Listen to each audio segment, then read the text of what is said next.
அதனால பூதத்தாழ்வார் வந்த உடனே சுவாமி தாராளமா வரலாம், ஒருவர் கிடக்கலாம் இருவர் இருக்கலாம் வாங்கும். ஏன்னா சித்தம் பெருசா இருக்கு, இடம் சின்னதா இருந்தா என்ன, சத்சங்கம்னா என்னன்னா ஹிருதயம் அகண்டமா இருக்கு, விஷாலமா இருக்கு, எத்தனை பேரையும் அரவணைச்சுக்கலாம். ஏன்னா நம்ம அத்தனை பேரையும் இணைக்கிற ஒன்னே ஒன்று இவன் தான். நம்ம அத்தனை பேரையும் இணைச்சுடுவான் இல்லையா? கோபிகைகள் ஒரு ஒரு கோபி ஒரு ஒரு ரத்னம் அப்படின்னுட்டா இணைக்கிற ரஜ்ஜு எது, அடியில ஓடக்கூடிய சூத்திரம் எதுதான் இவன் தான்.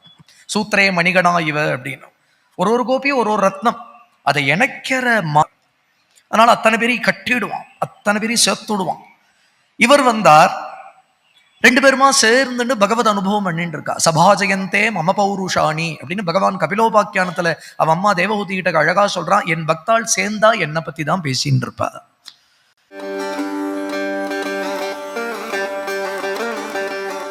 ராமானுஜ ஜெய ஹோ.